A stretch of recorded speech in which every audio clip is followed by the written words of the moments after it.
Number 4, I know you heard this before, never get high on your own supply, especially if you're Opendoor. You've got a lot of supply.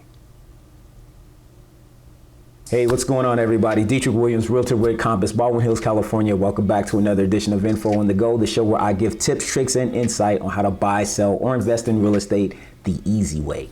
If that sounds like something that you're gonna like, please make sure you hit that subscribe button and ring that bell so that you're notified every time I upload new content to YouTube. So back in February of this year, I did a video kind of outlining my clients' decision to purchase a home through Opendoor and what the experience was like. I got a lot of cool comments, but I got some unfavorable comments, which I'm not mad at. I got thick skin, it's okay. But a lot of people were suggesting that I was a hater, that I was just mad or jealous because Opendoor is disrupting the business and potentially would put little old me, the real estate agent, out of business. I hate to say I told y'all, but I told y'all. Opendoor is not in the business of helping buyers and or sellers negotiate the best price for the purchase or sale of a home. They're really concerned about the bottom line, and their bottom line is really at the bottom. Case in point, what's happening with the real estate industry right now is interest rates are up and there's a lot of economic uncertainty going around in our economy. And that has caused Opendoor to take a $1 billion loss in the third quarter of this year alone. 928 million to be exact, but who's counting? Now, the iBuying business is a risky model, albeit pretty smart one, but it's risky. When things in the real estate market are going well, investors can make a ton of money. But when things aren't going so well, you see what happens. Companies like Zillow and Redfin, they get up out of Dodge. And I don't know what Opendoor is going to do to try to stay afloat, but I would venture to say that it's probably going to take a beating over the next year, maybe year and a half. And that's pretty bad because it's all about profit margin for them. And the company hasn't been profitable since the first half of 2022. Now, if I was a gambling man, I'd probably bet that Opendoor is going to take a Q4 loss of somewhere around $500 million. And the reason I say that is because if I look at what is happening just in California alone, Opendoor has about 560 homes actively on the market right now. Now, when I did the math, it wound up being like $433 million in listing price volume that it represents. But most of these homes were purchased at the beginning of the year, and some of them were purchased toward the middle of the year when the market really started to take a shift. So I'm gonna be modest in terms of what I'm gonna give Opendoor in terms of its markup, because typically I think it's like 30%, but I'm gonna say that they took a markup of 20%. And when I do that math, that means that Opendoor purchased all these properties for about $361 million. That's a potential $361 million loss, and that's just in the state of California. And the market is still taking a beating. Sellers are being forced to lower their prices, or what we'll call a price adjustment. So prices are being forced lower. And if Opendoor has to keep forcing prices lower just to meet up with where the buyers are at right now, that represents even further losses that it could potentially take. Not to mention, it's not a good look when your co-founder or CEO resigns from the company. But don't take my word for it. So let's just look at the data here in California. And I'm really gonna specifically focus on Los Angeles, the city, because in Los Angeles County, there are over 100 active listings by Opendoor on the market. That's a huge sample size for me to cover in one video. In fact, it would probably take me several hundred videos to cover every last home. So we're not gonna do that. Plus, you'd probably really get bored to death, and I don't wanna bore you to death. So hopefully I'm not boring you to death now, am I? I hope not. Anyway, so I'm just gonna look at the city of Los Angeles. Now, in the city of Los Angeles, there are 8 active listings from Opendoor. I would venture to say that there are probably more, but sometimes when agents are inputting these homes into the MLS, they'll sometimes tag it as the incorrect city. Now, I won't get into the details of why that happens. It's a long story, but there's probably more than 8, but I'm just gonna use 8 because it's a more reasonable sample size for me to go over. So let's dig into this data. Okay, so I'm gonna look at homes that are just in Los Angeles, and let's see. So they've got 8 homes, like I told you. And let's just kind of look at these as we go through. So let's take a look at this first one. This is a pretty decent neighborhood. It's listed at 1.375. I believe when they first listed it, it was on the market for 1.475 or 1.485, even worse. So 1.485 has been on the market for 242 days. They recently took a price reduction, so I can see that previously it was priced at 1.377 million, so not a huge reduction. Just want to kind of see what this house looks like. Not bad, it's virtually staged, so none of this furniture is actually within the house itself. Pretty decent kitchen. Okay, so it's a pretty nice house. So pretty decent, again, pretty decent neighborhood. Let's take a look at the next house. So still a good neighborhood, closer to kind of the Pasadena-ish area. This one is currently listed at 1.243.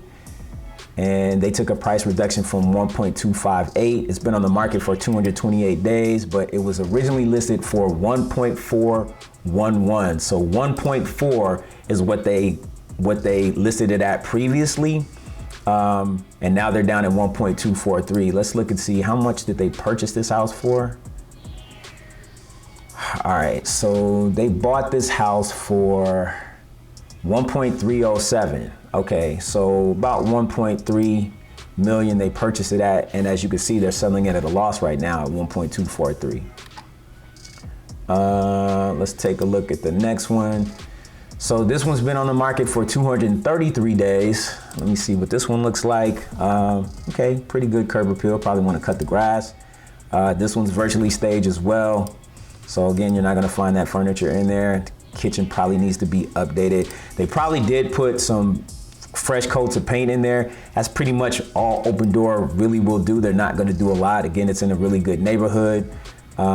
So they took a price reduction. They only reduced this one by $2,000. So again, they're not taking deep price reductions, but let's just see for how much they purchased this one for. And it looks like they bought this house for 1.028 million. So they bought this house for over $1 million, and now they're selling it for under $1 million. Hence they're underwater. They're selling it for less than what they paid for the house originally. So as you can see, we can just keep going through here. 733,000, a reduction from 742. It's been on the market 105 days. This one probably, again, decent sized condo, virtually staged. So you can tell they're not paying money to get the place staged. They're taking some pictures, and most of these properties probably look like this when they bought them. Opendoor tends not to put a lot of money into it. That business model will not work if you're trying to flip homes and you are spending like $50,000 on a rental. It just doesn't work like that. But most of these are all pretty much at a loss. So this one, let's see. They purchased this one for, so they purchased this one for 817,000. So again, at a loss. Now I'm not gonna go through the rest of these. I'll just kind of show you what they look like again. This is in not the most desirable neighborhood, but there's a lot of people moving into this neighborhood in Southern California. This is South LA, so listed at 725. Took a price reduction from 742,000. It's been on the market for 105 days. I venture to say they probably paid more than 725 for this one. Now I'm just curious to see what they actually paid for this one. Looks like they paid for this one $809,500. So again, wow. So again, underwater. I would venture to say, again, most of these places, this is another not really desirable neighborhood, but 719,000, they took a price reduction from 727, been on the market 209 days. Now these price reductions in small increments are not gonna work for homes that have been on the market for so long, because everybody's eyeballing that. And even when I'm telling my clients, I'm telling them, here, let's look at how long it's been on market and let's see if we have some leverage within all of that. Another one, same area, 628,000. Previous list price, 635,000. It's been on the market for 106 days. I don't have to look at the data. I probably know at this point that they paid more for that. This is probably a little bit better neighborhood, but $590,000 home. Previously, it was listed at 615, 171 days on the market. So again, you kind of get the gist of what's going on here. Opendoor has bought a ton of homes in the area, and now they are kind of what I'm going to call a fire sale. So they're trying to get these properties off the books as fast as they can. Because again, the longer these properties sit on the market, the more they're going to have to reduce the price because of the buyer. Now, if the market shifts and interest rate go back down, we'll probably see more competition come into the market. But right now, it just doesn't look like that. So Opendoor is going to be in a little bit of trouble for quite some time. Like I said, I venture to say it's probably going to be for the next year, maybe year and a half. So we'll see what happens. Now, I'm not here to bash Opendoor. It may seem that that's what I'm doing, but I'm really not. I really like competition because it makes it a much better marketplace for the end user. However, don't just assume that because an entity is coming in to disrupt the market, that is really there to help out the end user. They are just like any other business. They are there to make a profit. Bottom line, we talked about that earlier. However, if you are in the market to purchase a home, strongly consider purchasing a home from Opendoor. And here's why. Because of what they're going through right now, you may be able to get a home at an even deeper discount than what the listing price is. Now, take that with a grain of salt. I'm going to tell you, Opendoor may not be willing to negotiate with you on lowering the price from where it already is. But again, it's possible for you to do so. It may not be in Opendoor's best interest. In fact, it won't be. And they may have a little pushback on that. But if you want to get a glimpse on what that process is potentially like, check out this video of where I go through my client's experience so that you can gauge for yourself whether you want to go through Opendoor or you don't.